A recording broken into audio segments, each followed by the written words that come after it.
Tuh.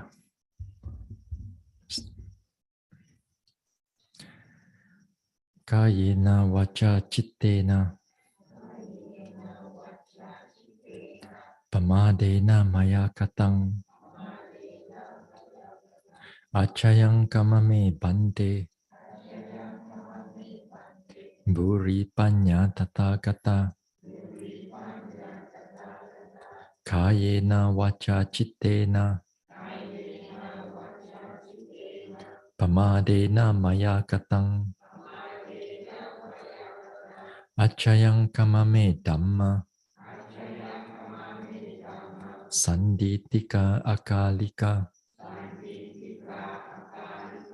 kayena waca cittena pamadena maya katang acayang kamame sangha supatipana anuttara sadhu. Namo tassa bhagavato arahato samma sambuddhassa.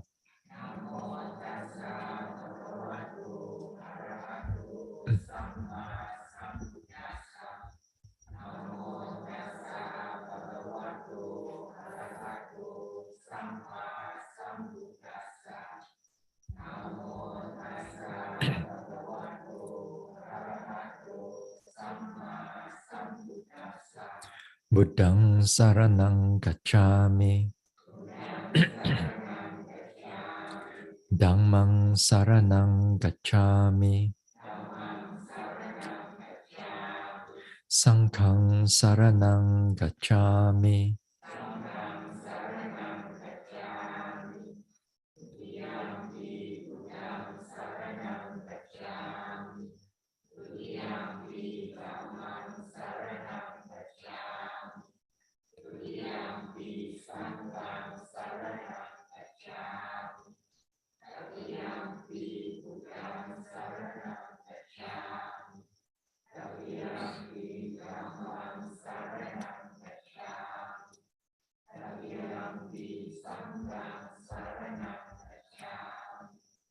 Tisarana gamanang paripunang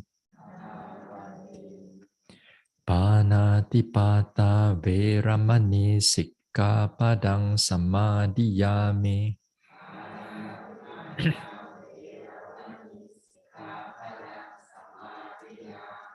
Adina dana veramani sikkhapadang samadhiyami.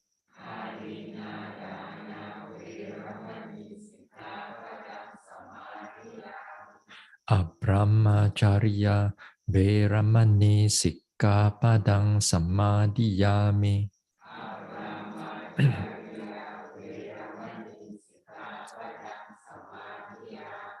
Musawada veramani sikkhapadang samadhiyami.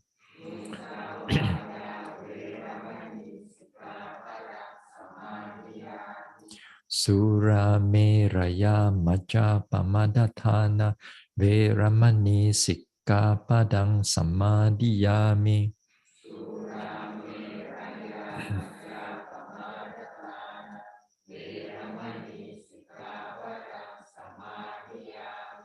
Vikala bhojana veramani sikkhapadang samadhiyami.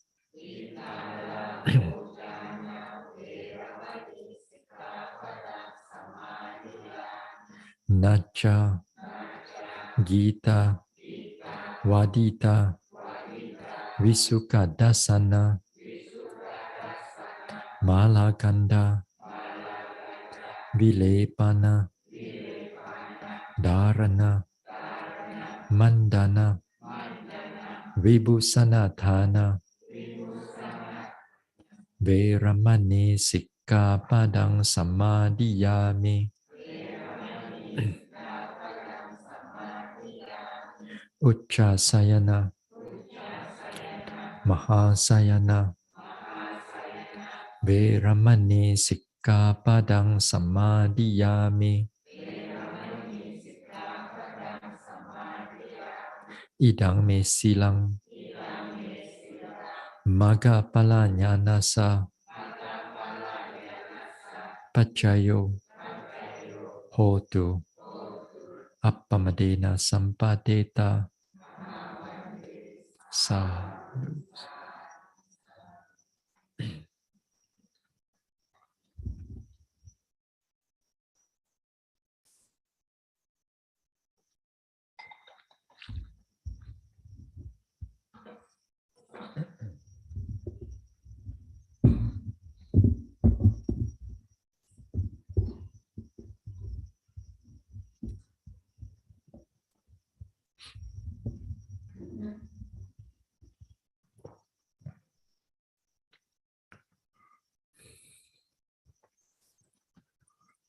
All right.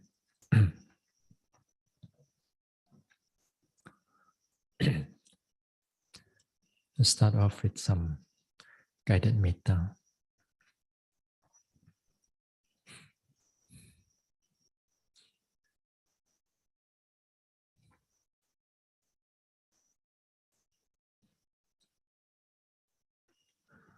So we sit here,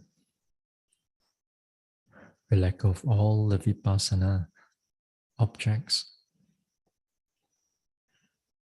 Just keep the mind present, peaceful, calm.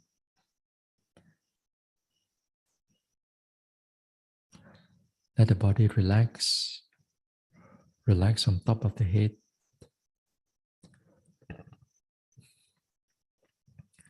Top of the head to the forehead, to the face and neck, shoulders, arms, the chest area, stomach area,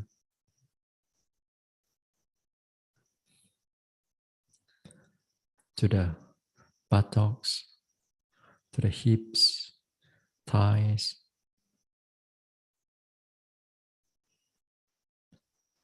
the knees and calves,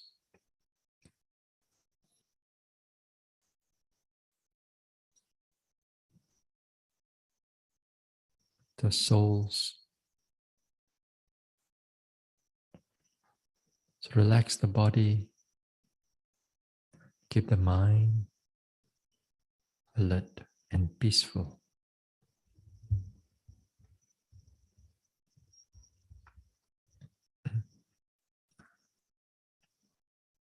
May I be free from all kinds of harm and danger, free from all mental suffering, free from all physical suffering.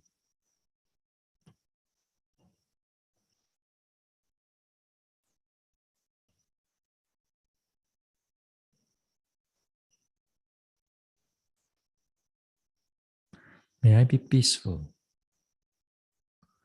May I be able to live in peace with myself and in peace with others.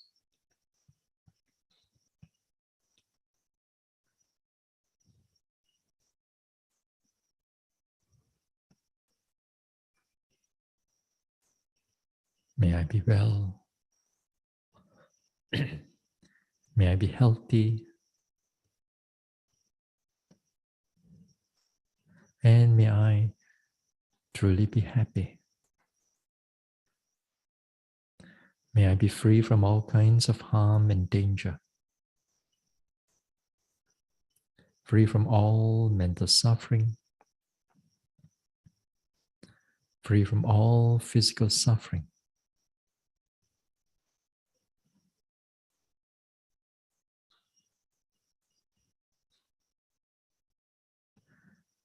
May I be peaceful.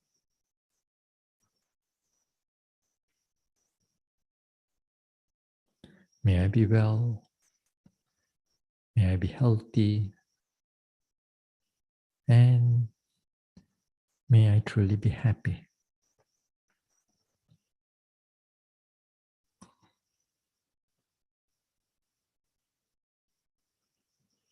Let us expand our metta to all the beings around here, monks or nuns, fellow yogis, the Dharma workers, helpers, volunteers, to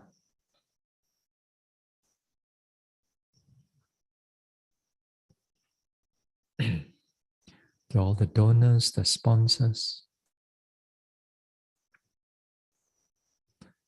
to all the guardian devas of this center, to all other devas residing in this neighborhood,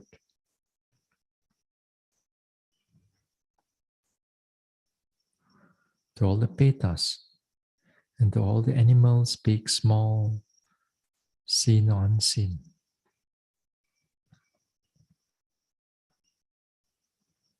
May all of us here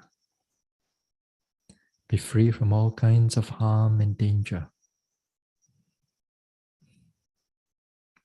free from all mental suffering,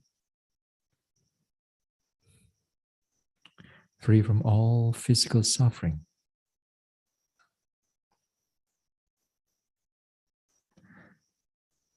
May all of us be peaceful,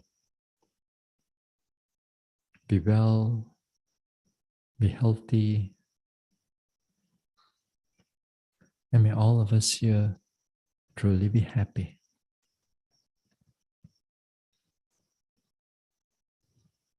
May all of us be free from all kinds of harm and danger, free from all mental suffering, free from all physical suffering.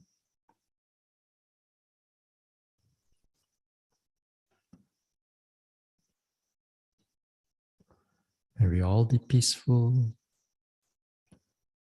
be well, and truly be happy.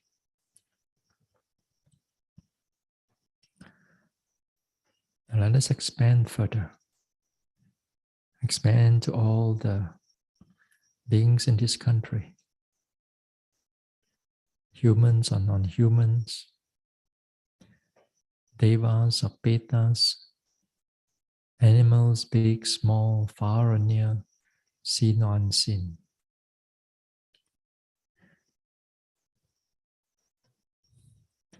May they all be free from all kinds of harm and danger, free from all mental suffering, free from all physical suffering.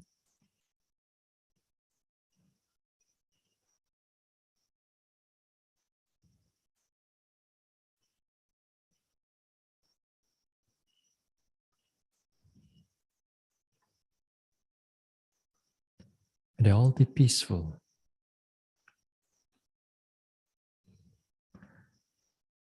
May they all be well, be healthy, and truly be happy.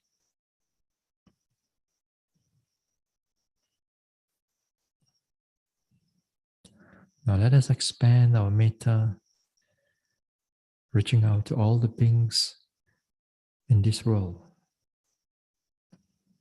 May they be our loved ones near or far away, or those people whom we do not know wherever they are, and to those whom we dislike or those who dislike us.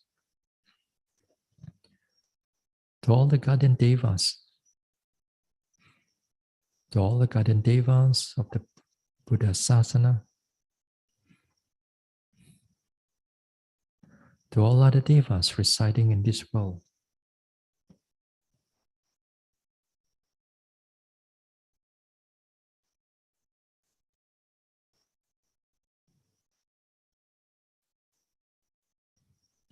to all the petas, and to all the animals, big or small, far or near, seen or unseen.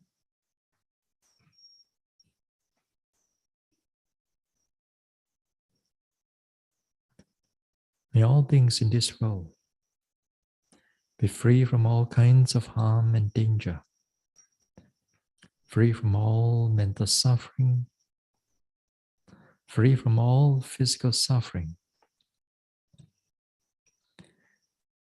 May they all able to live in peace and not in war.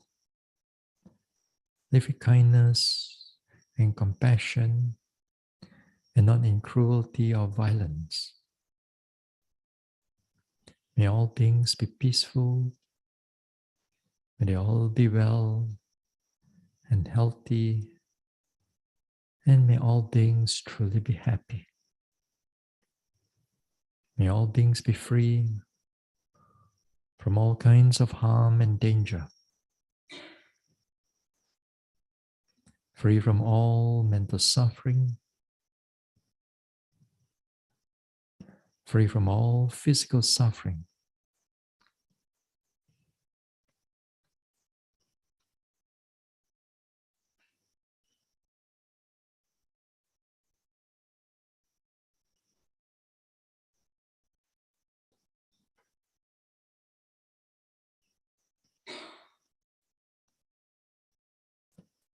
May they all be peaceful.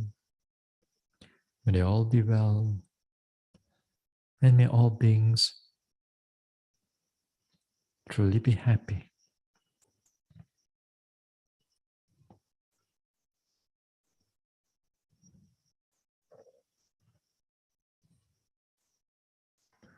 Now let us expand. Let us expand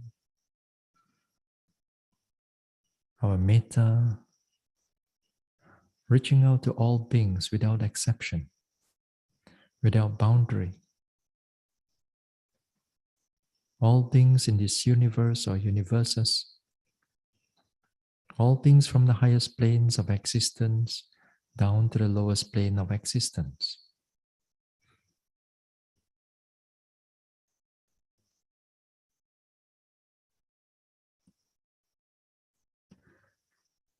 To all the beings in all the world systems.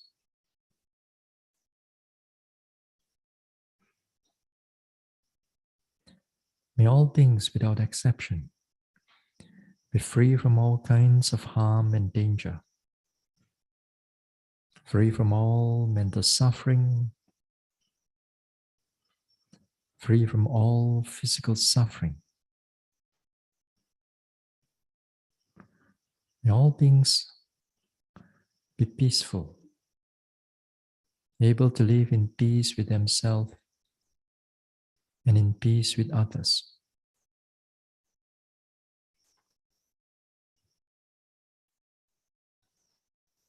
May they all be well. May they all be peaceful. And may all beings truly be happy. May all beings be free from all kinds of harm and danger, free from all mental suffering, free from all physical suffering.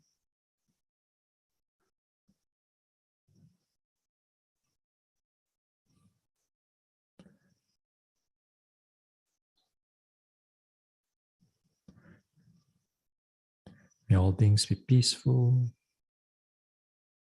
May they all be well and healthy. And may all beings truly be happy.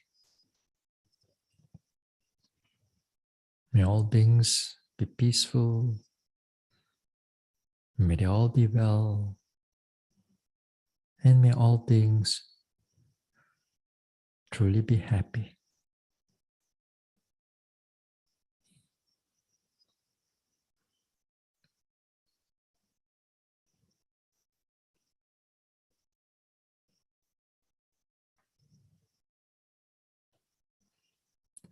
And slowly let go of the reflection on metta. Bring the mind back again to the body. Feel the rise and fall of the abdomen.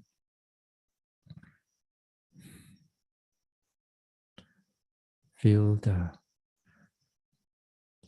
body here and now. Then we can slowly open our eyes.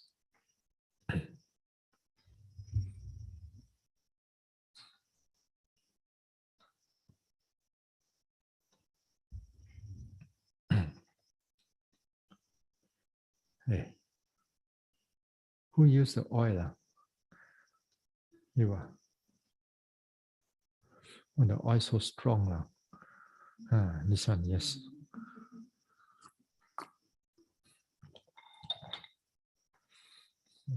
The whole place. Masuk sampai hidung. Anyway, doesn't matter. Actually, it distract me from doing the metta, actually. I do the metta only, smelling. May I be free, smelling. Then what line already?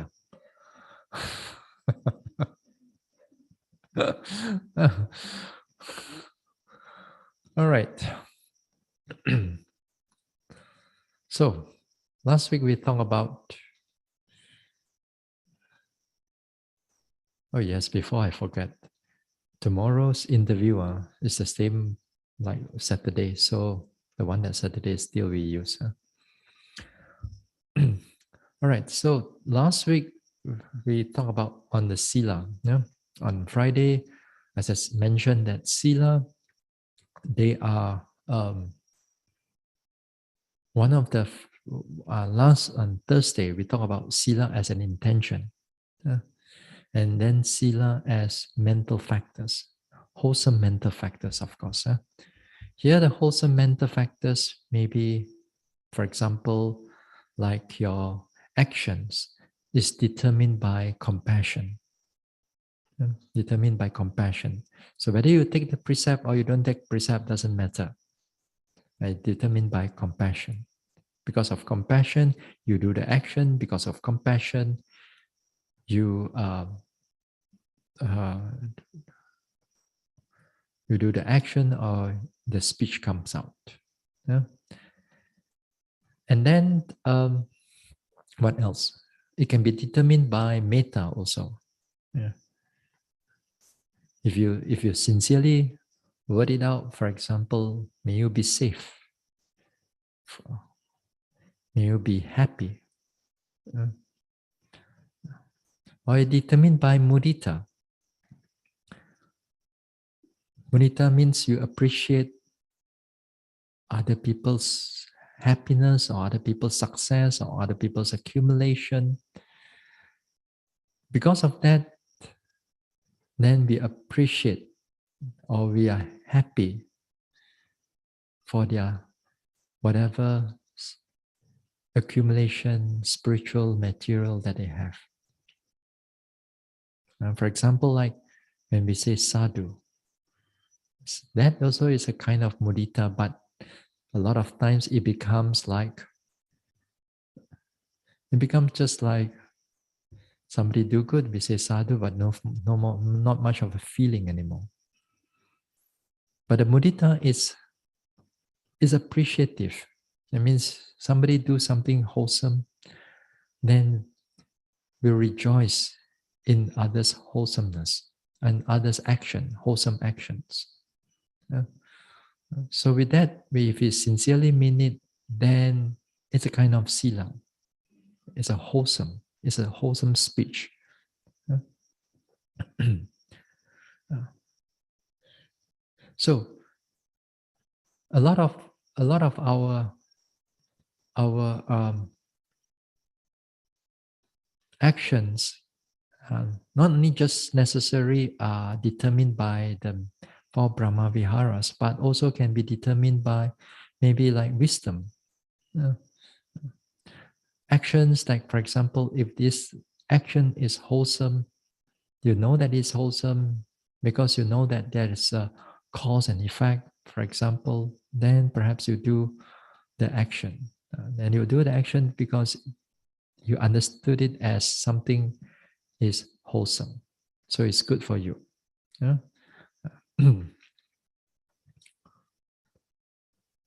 Then what else?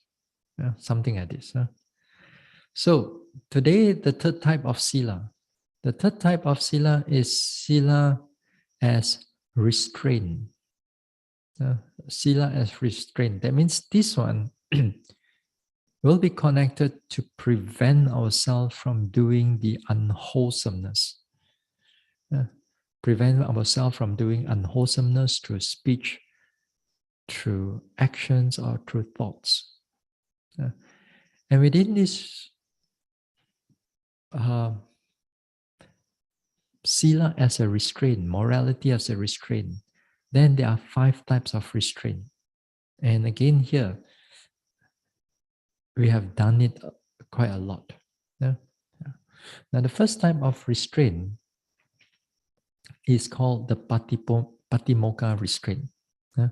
Patimokkha restraint, I said last week, I mentioned that this one be part of like a bhikkhu, bhikkhuni's precept. A lot of the precepts is deal with to restrain, but some of the precepts that you have to do also. So that one we leave it to the monks and nuns. The second one will be more important, especially towards for the yogis. Now the second one is restraint through mindfulness. Restraint through mindfulness. So towards the talk on last week, Friday, we ended somewhere here. Now here, mindfulness as a form of restraint. Then here it means that the mindfulness, we use the mindfulness to guard the senses, the external senses. That means the 5 senses: eye door, ear door, nose door, taste door, and the touch door. You see, mindfulness as restrainer, you will not see it that much if the mindfulness is not strong. Only when the mindfulness is strong, then only you see that the manifestation of this mindfulness. How this mindfulness, when you are alert and clear, it protects your senses from coming in. It protects all the defilements from coming in. It protects the defilements from coming in through the senses. Normally, what we do as a form of restraint, for example, like if there are, normally if like our place, our house, all filled with all kinds of beautiful things, our people, our loved ones, people, your things, your duties, your responsibilities, then with those things, it's not easy for us to develop the meditation intensively. Partially, maybe you can, but intensively, we cannot, not so easy. But partially means the mindfulness will not be continuous. The development of the mind will not be continuous. So it's going to be partial also. So therefore, we come into a retreat. So we come to a retreat. That means that we are restraining all our senses as much as possible and away from those things. So when we are away from those things, then it is a kind of restraint. We restrain our senses physically. We restrain our senses physically. So we let go of our duties, responsibilities for a couple of weeks or for 3 months, depending on what's your retreat time. So because of that, it reduces a lot of our attachment, and that is good. It's a kind of restraint also. It's a kind of restraint. You're away from those type of things. But restraint of mindfulness, it takes the quality of mindfulness to arise. Then you find that this time is like from internal. The mindfulness is internal, and then therefore the restraint is coming from internal, and it protects the senses it protects the defilements from coming in. Not the avoidance type. So the first one is that when we come over here, we restrain in the form of we avoid those type of things. But when you come in here, then here we also exercise certain kind of restraint, but this time the restraint comes through with mindfulness. Now come through with mindfulness here to give you example, simple example.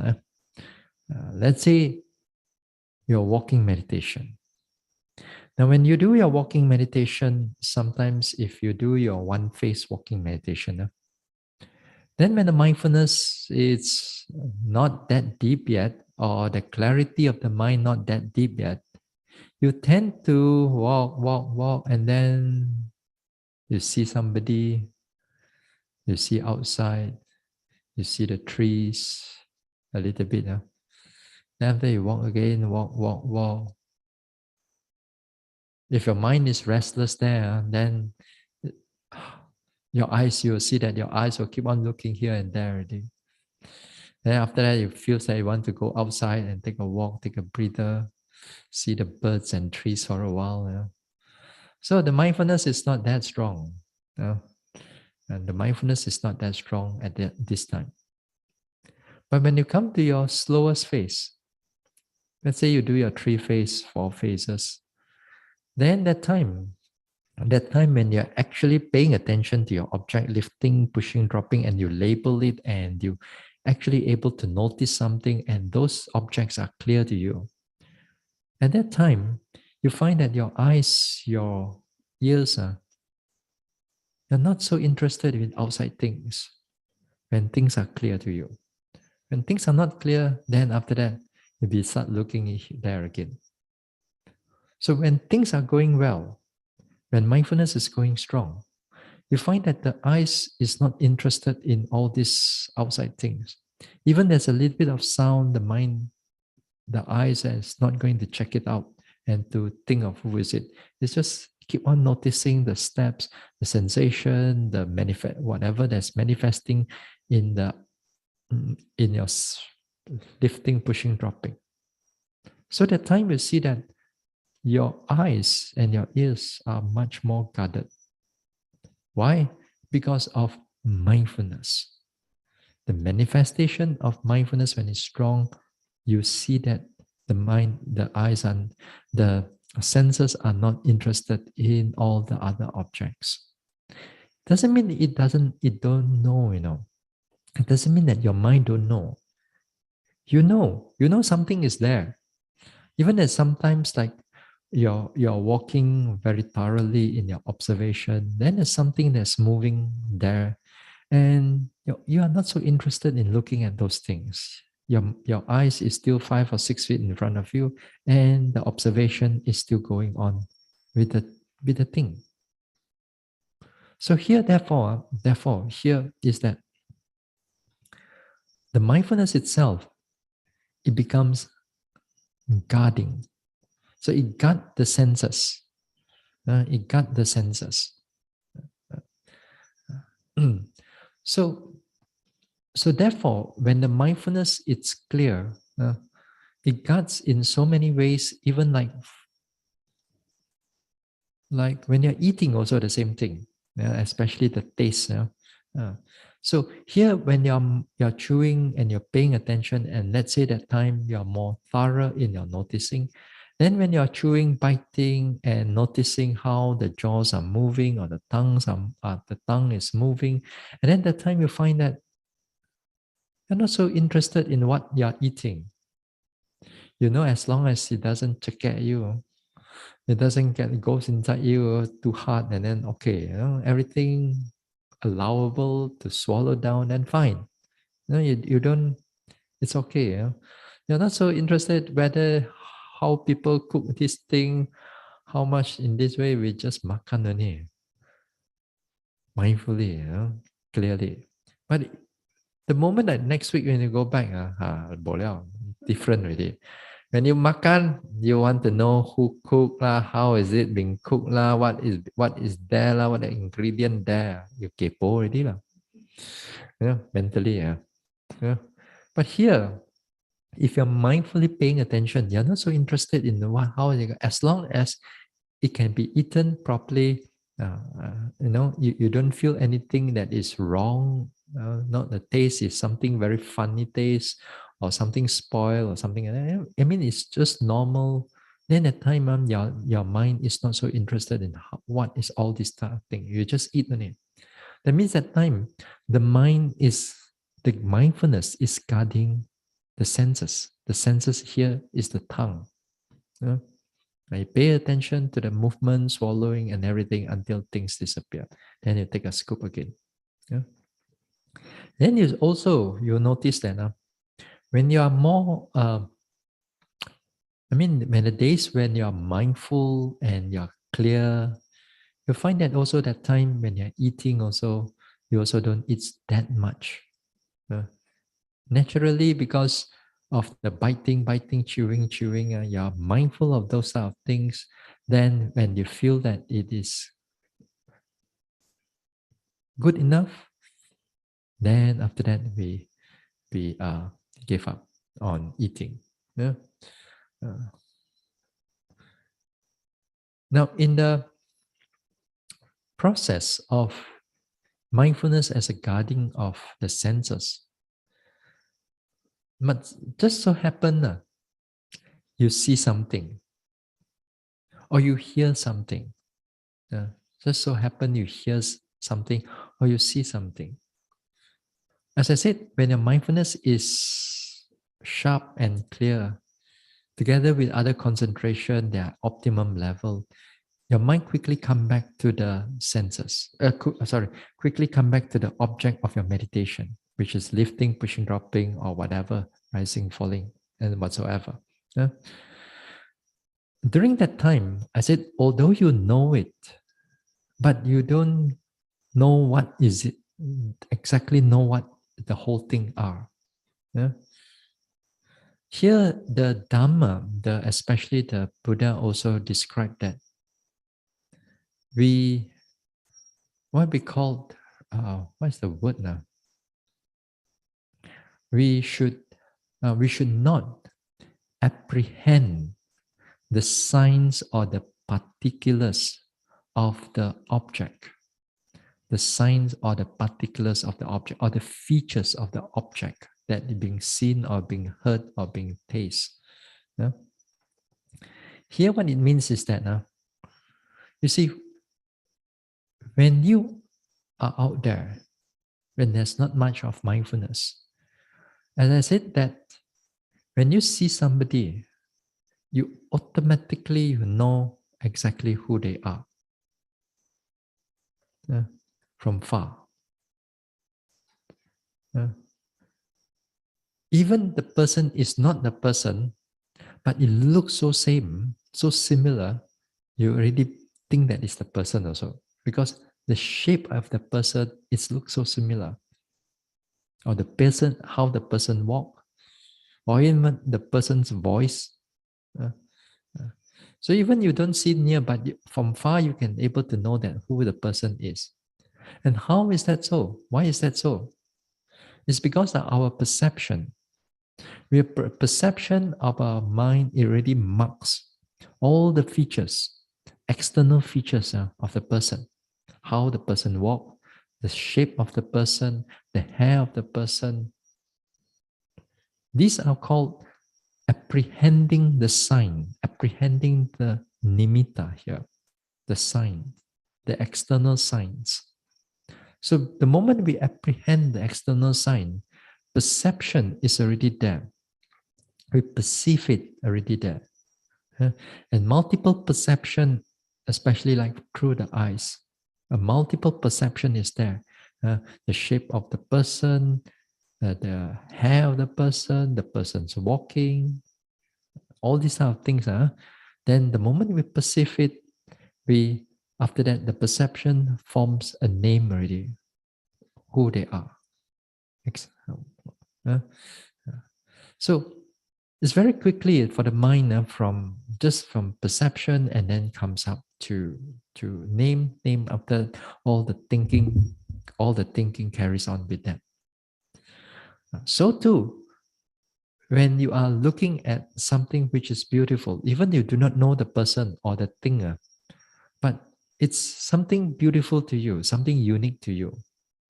You look at it, the shape of the thing, or let's say a dress or pants or whatever, the color, the cutting, everything you've been looking, and you take note of all the details of the thing. Then the moment you take note of all the details, you like it already. The desire arises because the perception comes up, the attachment or the craving or the desire, the greed all spring up so fast. That's how we live our life out. Out there, things are not beautiful, things are not good to you, not agreeable to you. The moment we look at it, then because we perceive it again with past perception, you already in the past, you already have that perception already. So the moment in the present, you have that, and immediately all the unpleasant feelings arises. So after that, anger and so on arises, This is how we live our life. But this perception can be changed. Not to say cannot be changed. But the problem is that when we are not mindful, we change from it give what is not beautiful and which give you anger or irritation. Then after that, it can becomes liking or attachment. Maybe but somebody that you don't really like at all. Really hate the person. But after some time, not bad, then not bad, then fall in love. You know? Perception change. But we change from what we don't like to like and like we don't like. In the world, we do like that. We go on like that and so on. And sometimes until like at one time we like until at some time we do not know the person anymore, whether like or don't like. It's like after some time we don't see each other for so long, we can't even remember the person that much already. So neutral feeling already. So the nature of our perception out there is because of that, because we apprehend the signs. Why is it like some music is nice to you and some music is not nice to you? But the music that is not nice to you, it can be nice to other people. Some people like that old music, like orchestra type of music, or soprano, that type of, that they're so high the voice and you sing only until the window also crack, that type of voice. But some people like it. I don't know what they're singing. The pitch is so high already, all in Latin or whatever. But some people can.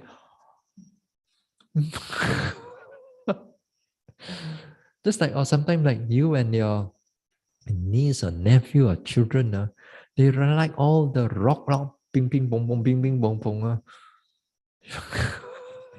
Listen, what song is those things? So the thing is that the liking or disliking is because we already take note of all its external features. All its external features, and we don't realize that we are already taking all the thing in unmindfully, unknowingly. And we have been doing it again and again and again and again for our lifetime after lifetime, lifetime after lifetime. And this perception is always coming in. You touch something, you feel something on the body, you taste, hearing, all these things are. The moment the attention is there, all the perception is coming in. So fast that it turns into whether liking, dislike, neutral feelings, and so on. This is where mindfulness comes to change all the wrong perception. Last Saturday, I talk about the 4 wrong perceptions. One of the perception is that when we see beauty, no. Last week I talked about the wrong perception of beauty, but when the mindfulness, wisdom all come in, we change from beautiful to become non-beautiful, so that the mind doesn't get attached to them. Now here, mindfulness, when it comes in to guard the senses. When you walk and so on, when your mind is alert and clear and mindful, and as it's something that is moving at the side of beside your eye, you're aware of it, you know it, but you don't take in all the features of what is going on because you are not so interested in those things. The mind just goes back to the meditation object and it just carry on in noting those things. Therefore, while we are doing walking meditation, it's always good that the path of the walking doesn't have too many beautiful things or too many people. Some of you already complain here already too many people. Somebody walk beside you, you want to look at their leg already. How their leg moving, or who is beside you, Yeah. It's quite, I mean, this all the place that we have only, I try to this retreat already try to restrain how many people can come in already, So it's sometimes a bit tight, but ideally, ideally it should be a bit further, so that there is always our eyes and our this one don't get too attracted to what other people is doing, what other yogis are doing. Because as I said, there's nothing much in the retreat center already, nothing much already. That if there's no picture on the wall, nothing beautiful, you begin to look at other people. But if there are beautiful things and so on, it's even more difficult. So it's not so easy for some people to do walking meditation outside now, especially outdoor. If it's in the outdoor, if let's say you go to a place and you have to do the walking meditation outdoor, that means there are trees beside you, or maybe in the forest there's a path, and then you meditate there, and you have a kuti there. And outside usually is the walking path. It's usually not every place is like your walking is under a roof. Some places the walking is on a jungle path. So you just put it nicely, flatten it, and then you walk there. The problem is that when it's raining, you cannot walk already. Yeah, so because there's no roof. Sometimes they make some roof for you, just a walking path. So no matter what it is, it's always good that time you have to control your senses. You got to remind yourself, don't let the eyes keep going here and there, or keep listening to all the sounds beside you, unless it's very different and so on. So here, while we are here, so it's always good that to keep your eyes not interested in other people, not interested in all this one, then your attention, therefore, it comes back to the sensation, to the feet, and so on. There'll be times like while we are doing retreat, some days really get very, very difficult. You just have to go out to walk, outside in the garden to walk. To me, I don't mind, because some days it is so tension building up. But when you go out to walk, doesn't mean that you just begin to look everything everywhere. You do all kinds of things, and then you just try to ease off like that. Actually, the mind is even more restless. So therefore, when you go outside to walk, you make sure that your eyes are not looking here and there, not listening to too many things. Back again to your feet or to the body, but you can still be outside. You have to restrain that. Sometimes we forget the moment we go out from the building only.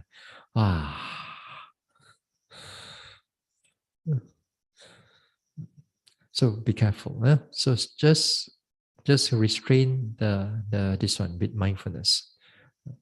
So every time, every retreat that you go, if so happen you see something, then it's always good to note seeing, hearing, and then after that bring your sensation back again to the body again.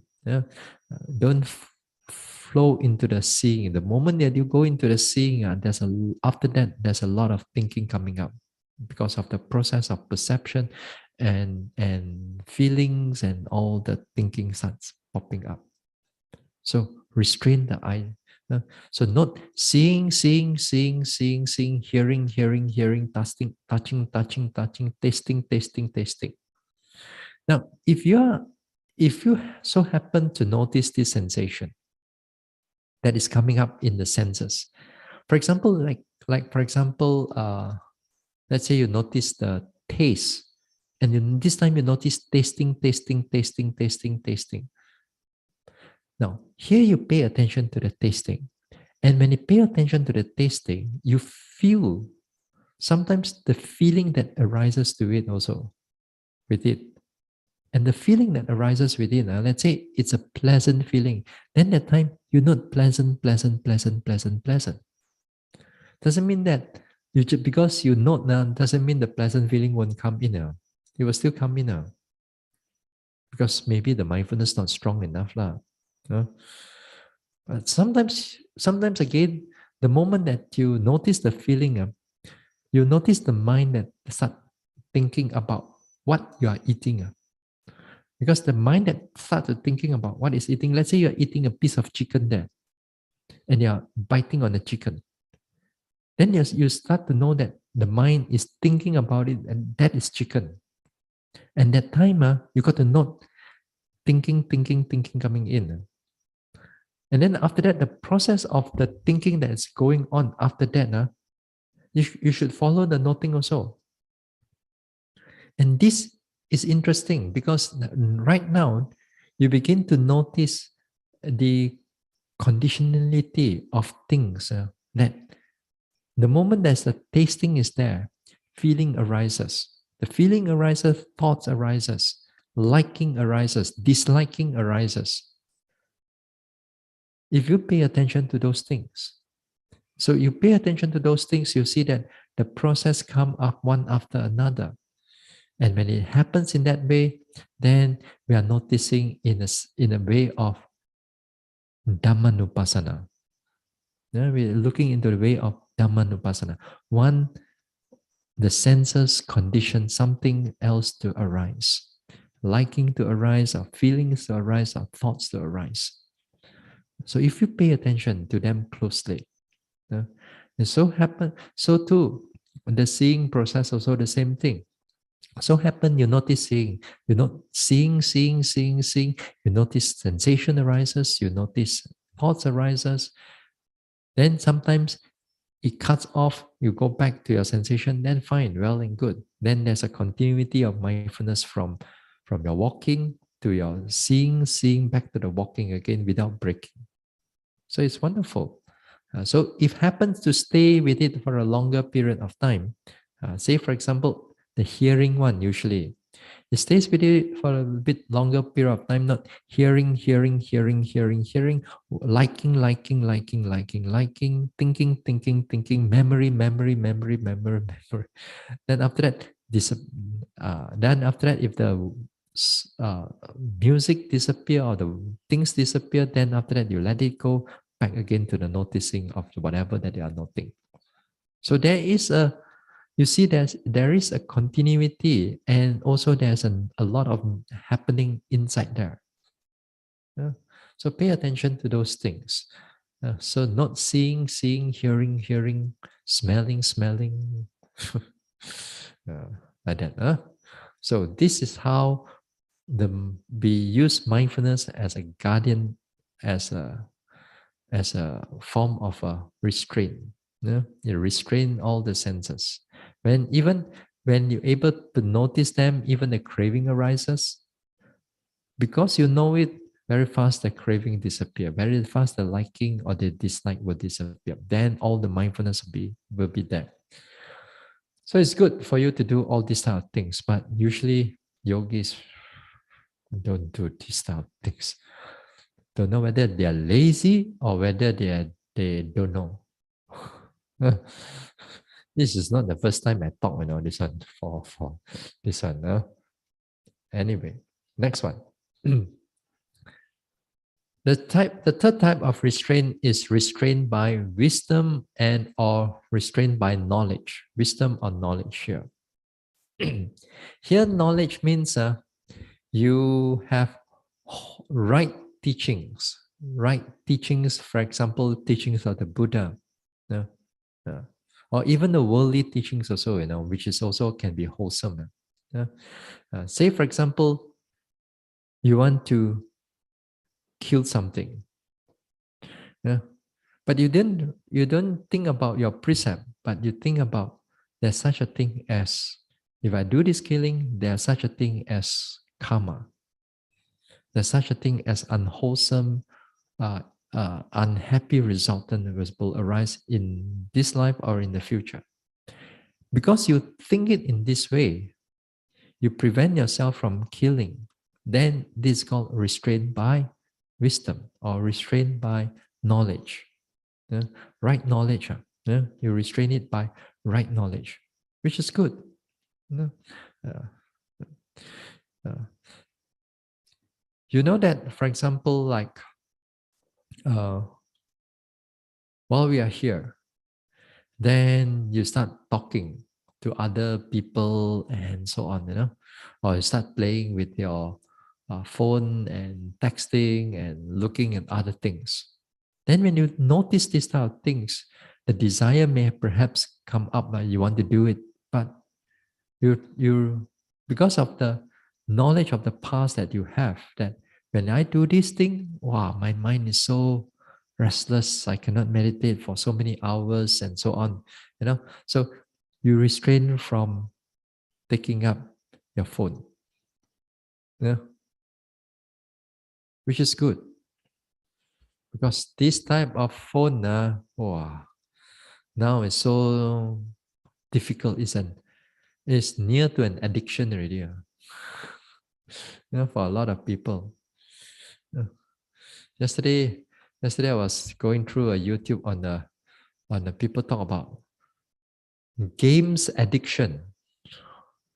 I still play games. Who knows? But the gaming industry is a huge industry. Yeah. So huge industry that they talk about how they hook you in. Yeah. In the beginning of the games, they make you keep on winning. Lah. They let you win first. Why? Then the more that you win, the more shock already, the more you like it already. Then you keep on playing. Then they give you some points and this and that. And then after that, you want to maintain it. And you want to maintain and you want to play with other people and so on. Then after that, that is where it starts to hook you in by paying more money. You pay this, you get this, you pay that, you get that. So you pay a little bit. So you can. After you play, you don't have enough, so you buy some more. So you buy some more until you get this one, you get so hooked into it that you cannot even let go. Maybe nowadays, the 5 precepts also include game addiction, this type of addiction already, It doesn't make you, it's an addiction, actually. Yeah. Or maybe in the third precept, because the third precept, they say kamesu michachara. It's not just only sexual misconduct, because the word kamesu is various desire Michachara means misconduct, wrong conduct. Where got sexual misconduct? But the I mean the here now is the in the past, of course, there's no gaming, all this type of thing. It's the peak of desire. It's a sexual desire. But nowadays, sometimes people forgo sexual desire, but the peak is their addiction to all these games. Addiction, the whole mind is involved into it. You don't want to seek for a girlfriend or boyfriend or partner, They are whoever is on the other end of the games is your best friend already. So addiction is so strong.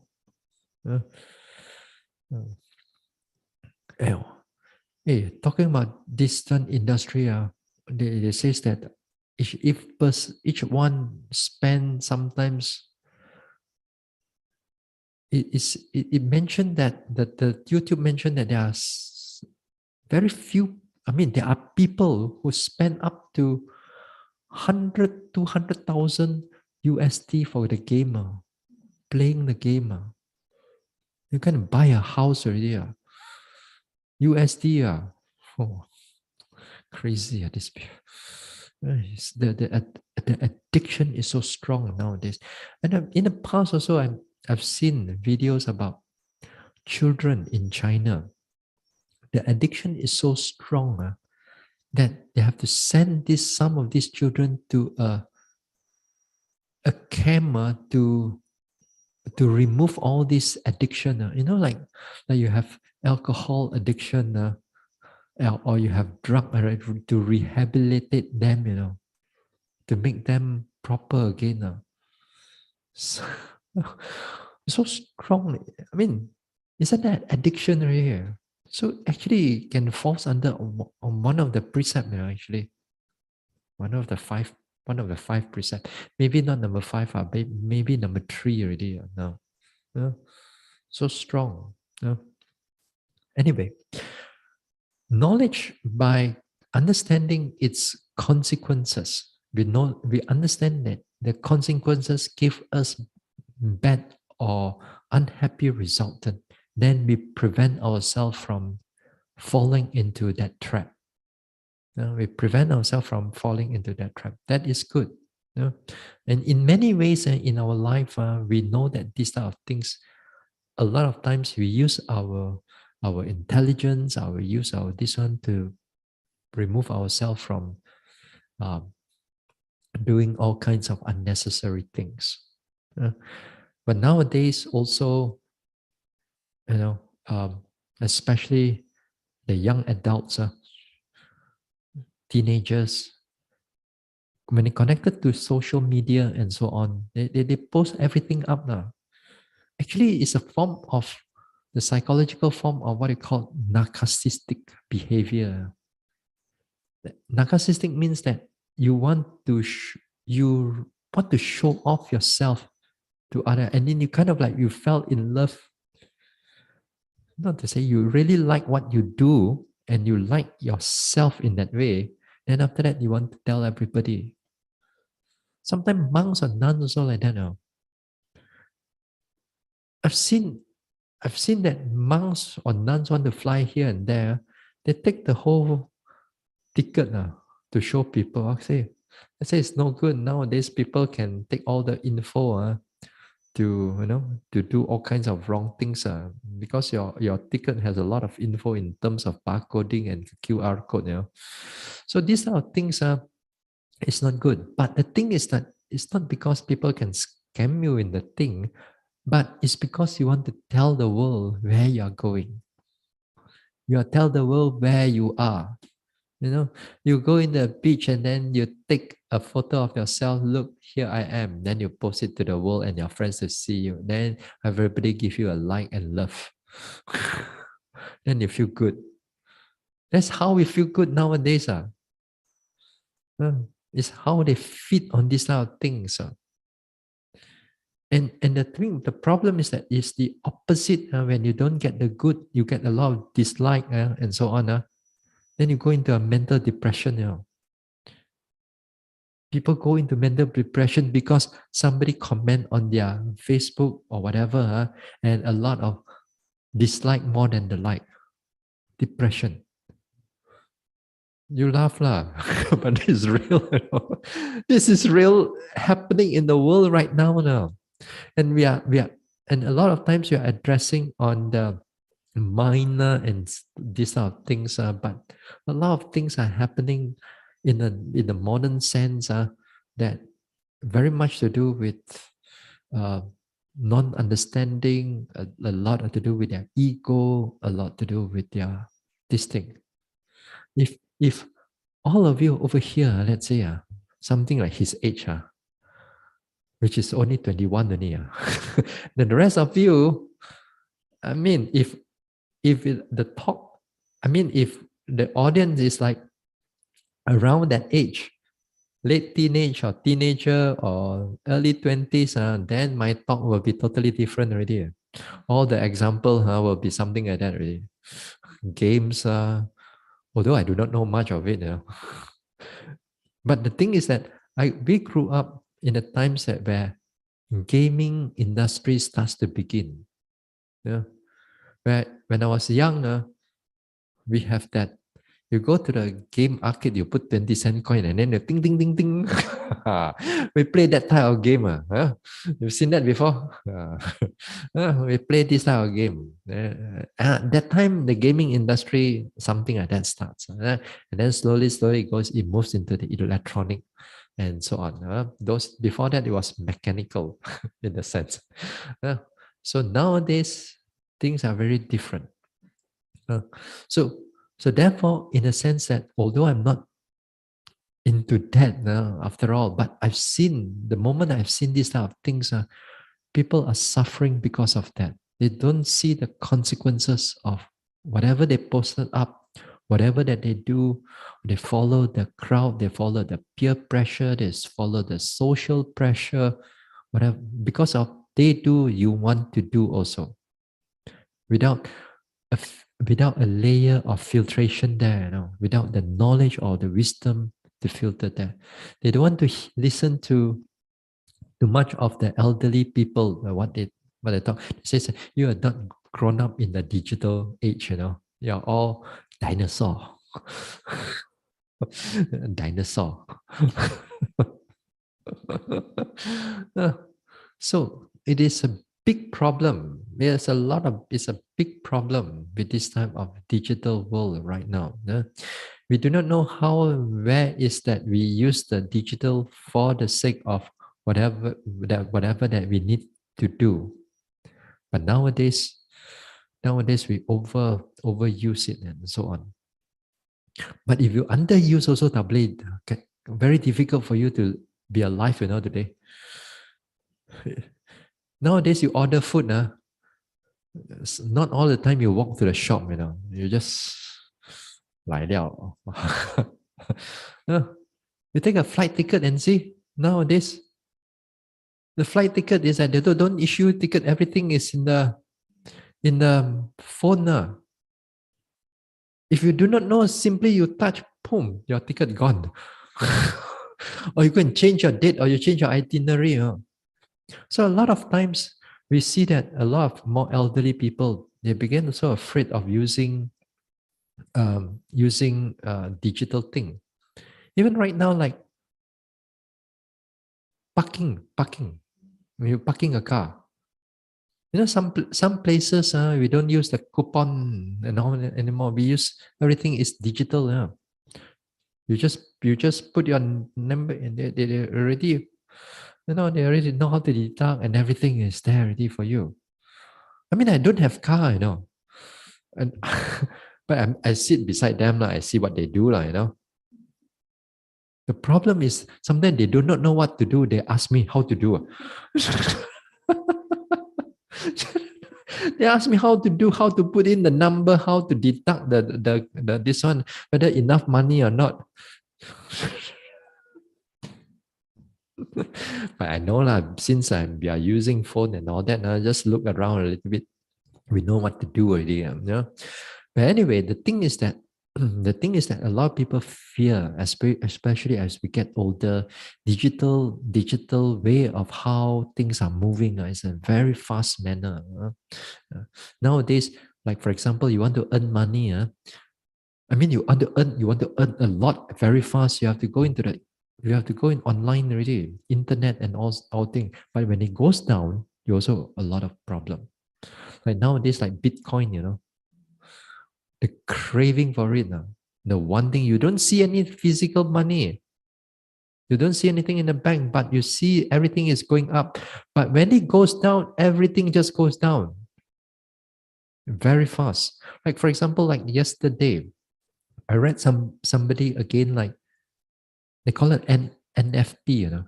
Like you have a digital art, digital thing, and then you sell it to somebody, or you own the type of digital art, as a kind of like, you have like your stocks and houses and all that, but now it's all in digital format.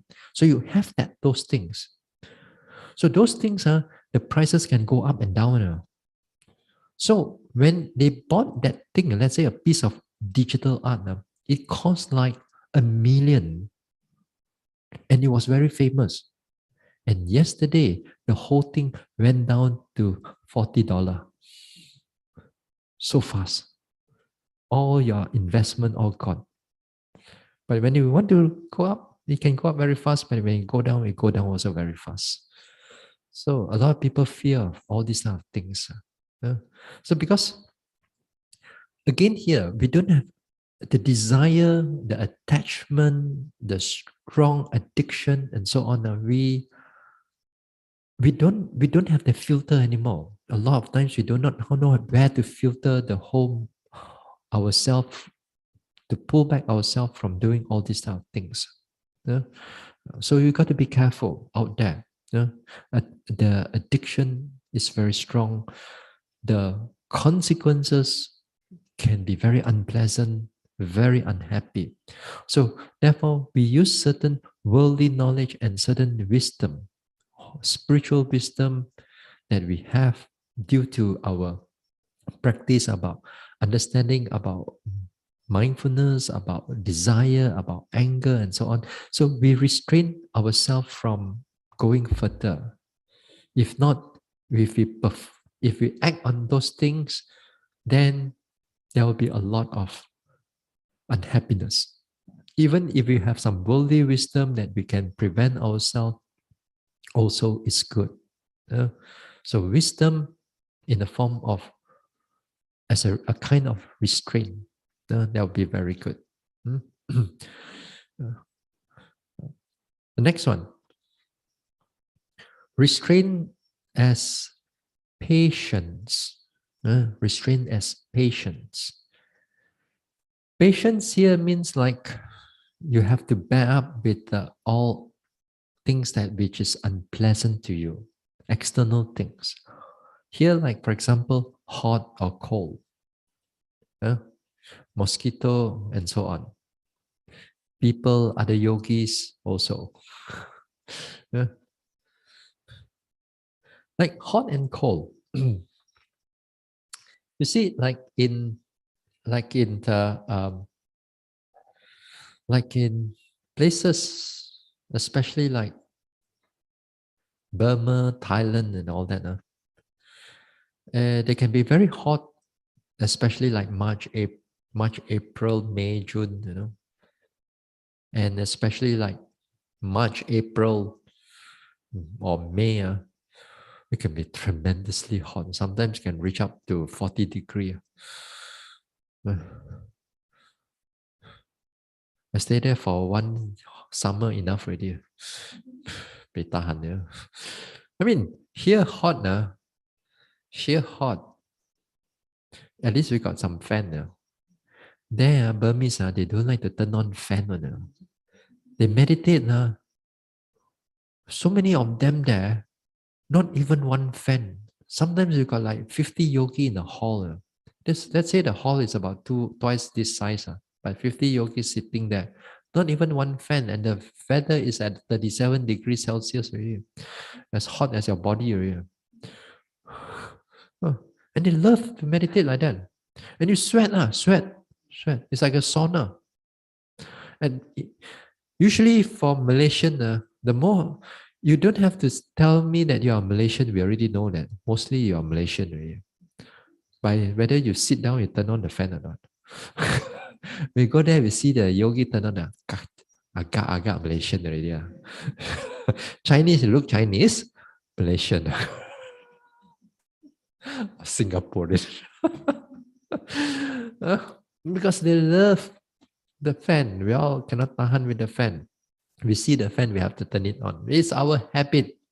But the problem is that with the Burmese, not problem, it's their way, you know. Then they look at us, it's like, how come these people keep on turning and turning the fan? And sometimes like, this one again, my preceptor again. People meditate with the fan on. He come in and then he can off everything. Then you saw him, you dare not come back. You just sit. You dare not do anything. You then go and turn it on again. You cannot do anything. You cannot do anything. It's just like that now, you know. So here you have to bear it up. You have to bear up. And the thing is that if you learn to bear up with the heat, after a while, your mind can able to settle with it. After a while, initially it's a lot of like, wow, very luan one, the whole mind, very restless one. Very restless, a lot of thinking. You'll be thinking about the roof, whether you should ask them to put sprinkler there, or to offer aircon, this, that. The mind will think of all kinds of things because at that time, the unpleasant in the heart, you can't bear up and so on. So a lot of times you have to bear up, you have to endure. At times, I know, while you're sleeping there, upstairs or downstairs, sometimes some yogi, oh, or sometimes the snoring is so loud. You know, sometimes there are yogis like that. It will always be best is that a yogi have one room to their own. Yeah? It would be ideal. But some places we don't have that facility and so on. So, in other words, we bear up with all these type of things. Even if you give you the most luxurious kuti also or luxurious room, you also will complain one. There's no such thing as no complaint one. Something you can tak boleh tahan, especially new yogis. They come in, one or two times, and they are like a boss or like all the big shot ladies. Oh, that one I can't. That one. Oh, they have a lot, not to say complain lah. Their feedback and complaint is a very close thing, one, It's a very close thing, you don't know whether it's a feedback or already complaint because they know how to twist the words. Small little thing they cannot bear up. Small little thing they already like that or like that. So sometimes you have to bear up. Sometimes the place can be more mosquito. Sometimes the place can be more insects and so on. A lot of things may be so unbearable to you. Not all places, everything is perfect. If everything is perfect, your mind is not strong enough already. You must have this type of challenges here and there. Then only you can bear up with this. You can then when there's challenges is there, then only it makes your mind strong. As the English saying goes, if it doesn't kill you, it makes you stronger. It doesn't kill you, it makes you stronger. So learn to bear up with it. Even the heat or the cold, a lot of times you can bear up with that, but sometimes it's so difficult to bear up with another person. Another person is their character, their way of doing things. Ayo. Think also you geram already. You look at and that It's difficult, not so easy. The people that is going to sit with you in the same hall, meditate with you at the same hall, sleep with you in the same room, eat with you at the same table or the same dining hall for the whole duration.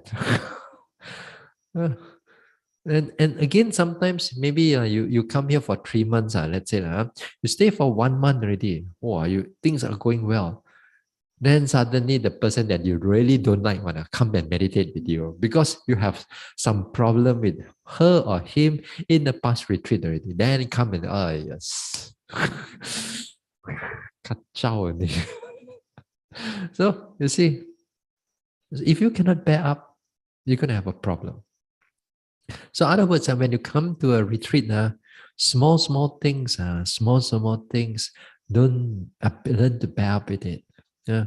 Other people's, in their inclination, their way of doing things may not ngam with you, may not so parallel with you.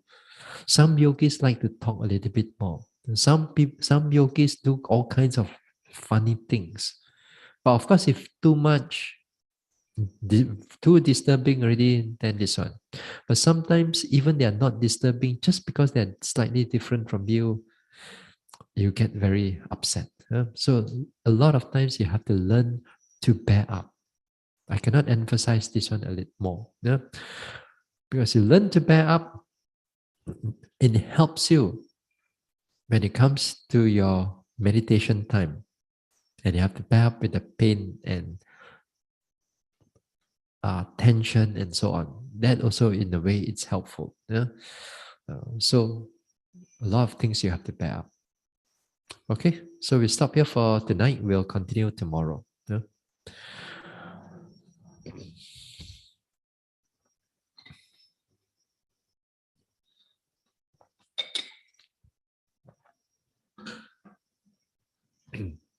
Share merits.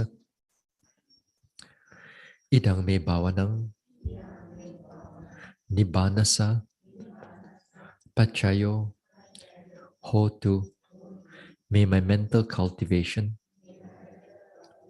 be a condition for the realization of nibbana. Imang no punya bagang sabba satanang dema. We share these merits with our departed ones, with all beings and all the devas. Sabbe satta sukhi hontu anumodantu. May all beings be happy. May they rejoice in these merits. Sadhu.